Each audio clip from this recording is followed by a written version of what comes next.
गाय को, गोधन को अगर गैर हिंदू माता भी नहीं मानता तो भी मानव जीवन के लिए गोधन एक वरदान साबित हुआ है। हर किसी के जीवन में गाय का महत्व है। लखनादौन में एक ऐसी गौशाला है जो सिर्फ गौशाला नहीं बल्कि पर्यावरण चेतना केंद्र के नाम से उसे जाना जाता है। पिछले 17 सालों से देशी नस्ल की गायों के साथ यहाँ उनका संवर्धन और संरक्षण किया जा रहा है। हमारे साथ आज इस गौशाला के संरक्षक अध्यक्ष जिन्होंने इस गौशाला की शुरुआत की थी वे हमारे साथ हैं। समझते हैं उनसे कि कैसे उनको यह प्रेरणा मिली और इस दौरान चूँकि यह एक बड़ी चुनौती थी उसका सामना उन्होंने किस तरह से किया। आनंद जी, सबसे पहले तो हम आपसे ये जानना चाहेंगे कि ये जो गौशाला प्रारंभ हुई है इसकी आपको प्रेरणा कैसे मिली और क्या क्या चुनौतियों का सामना आपको करना पड़ा? इस गौशाला को प्रारंभ करने की सबसे शुरुआत प्रेरणा है। इसके प्रेरणा स्रोत तो हमारे दादाजी हैं, कन्हैयालाल तिवारी, जो स्वतंत्रता सेनानी थे। वो हमेशा गौ सेवा किया करते थे और गौ के प्रति उनका बहुत रुझान था। दूसरा, हमारे जो बड़े भाई हैं, ब्रह्मचारी हैं, हरिद्वार में रहते हैं, उन्होंने भी हमको प्रेरणा दी कि आप गौशाला चलाओ, गौ सेवा करो, कि गौ सेवा से बड़ा कोई धर्म नहीं है।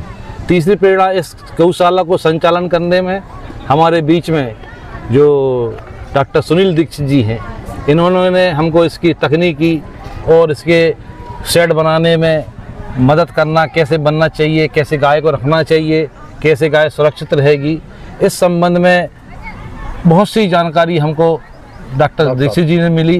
प्रारंभिक इन्होंने बहुत हमारी मदद की और आप गौ संवर्धन बोर्ड के जो अध्यक्ष थे हमारे से स्वामी जी, उन अखिलेश्वरानंद जी, उनके साथ भी आपने काम किया है और उन्होंने हमको उनसे भी जुड़वाया और उनसे भी हमको प्रेरणा मिली। ऐसा हमने इस गौशाला का प्रारंभ किया।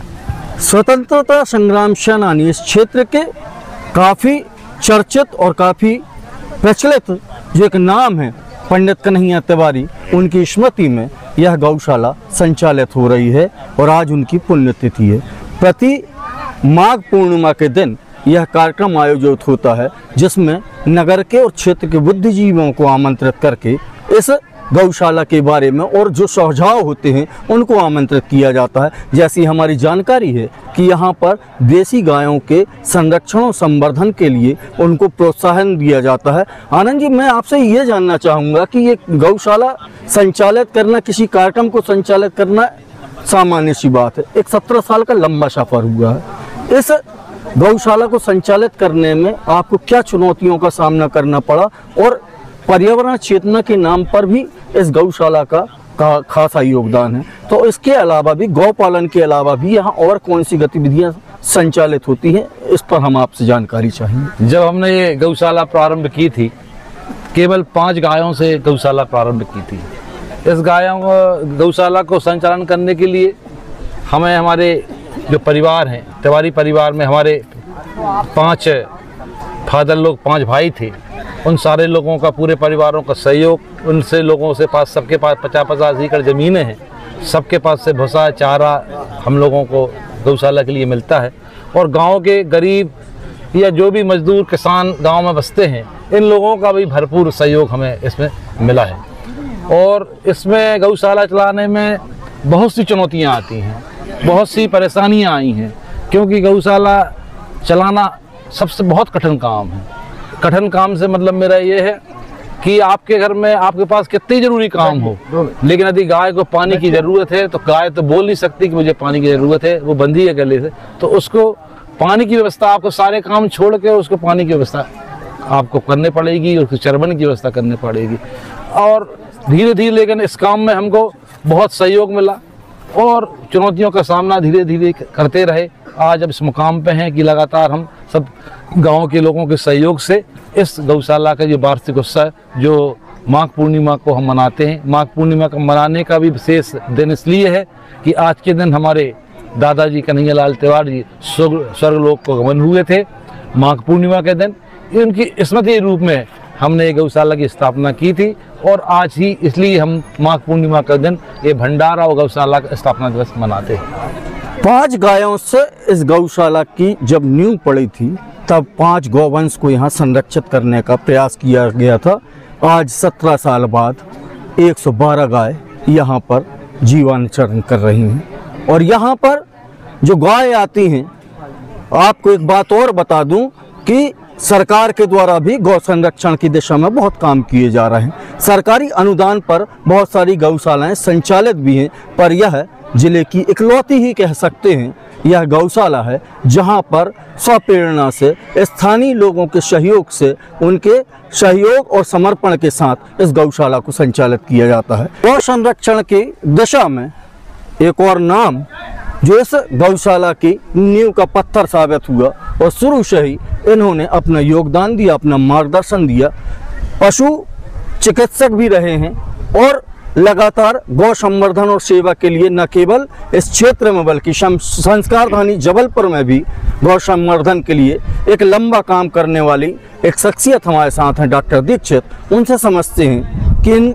गौधन को पालने के लिए जो वैज्ञानिक तत्व होते हैं, क्यों आवश्यक है गौ माता का संवर्धन और संरक्षण, हम इन्हीं समझते हैं। डॉक्टर साहब, गौ को अगर सनातन धर्म के हिसाब से माता माना जाता है, उसकी पूजा की जाती है, 33 कोटि देवताओं का उसमें वास माना जाता है, परंतु इससे हटके भी अगर देखा जाए तो इसके पालन के लिए जो वैज्ञानिक पहलू हैं उस पर हम आपका दिशा निर्देश चाहेंगे। भारत एक कृषि प्रधान देश है और भारत में गौवंश का पालन पोषण शुरू से किया जाता रहा है। वर्तमान में कुछ अभिरुचि न होने के कारण लोगों का पालन से कुछ विमुख हुए हैं, लेकिन फिर भी पालन किया जा रहा है। इसके संरक्षण की आवश्यकता इसलिए पड़ी क्योंकि वर्तमान समय में इसका की उपेक्षा हो रही है। सबसे बड़ी तकनीकी दृष्टिकोण से जो भारतीय गौवंश की गाय है, भारतीय मूल की जो गाय है, वो गाय का दूध सबसे उन्नत माना जाता है। A1 और A2 क्लासिफाइड हमने नहीं बल्कि विदेशों ने किया है। अमेरिका, हॉलैंड वगैरह, ब्राज़ील में इसकी रिसर्चें हुई हैं। और A2 दूध जो कि भारतीय मूल की गाय का होता है वही सर्वोत्तम माना गया है और इसमें इम्यूनिटी फॉर्म करने की, कई रोगों से प्रतिरोधक क्षमता डेवलप करने की क्षमता होती है। इसलिए भारतीय मूल की गायों का ही दूध सर्वोत्तम पाया गया। यदि आप देखेंगे तो विदेशों में भी A2 नाम से बेचा जाता है, जो कि A1 मिल्क से ज़्यादा कीमती होता है, कीमत उसकी ज़्यादा होती है। अमेरिका में भी जो ब्राह्मण गाय है वो भारतीय मूल की गाय कभी यहाँ से ले गए थे, उसका नाम ब्राह्मण रखा है। और ब्राज़ील एक ऐसा देश है जो पूर्णतः भारतीय नस्लों पर ही आधारित है और आज उसकी इकोनॉमी उन्हीं गौवंश के ऊपर आधारित हो गई है। इसलिए इनका संरक्षण जरूरी है। इनका दूध पौष्टिक होने के कारण आहार के लिए सर्वोत्तम है। तो वैज्ञानिक पहलू भी समझा हमने और कन्हैया गौशाला के जो अध्यक्ष हैं डॉक्टर आनंद तिवारी, उनसे भी हमने समझा कि सनातन परंपरा और मानव जीवन के लिए गौधन क्यों जरूरी है। आज की स्थिति में गौधन सुरक्षित है तो हमारा भविष्य सुरक्षित है। पर्यावरण की सुरक्षा के साथ साथ गौधन का संवर्धन और सुरक्षा भी आवश्यक है। इस चर्चा में फिलहाल इतना ही। मुझे दीजिए आज्ञा। नमस्कार।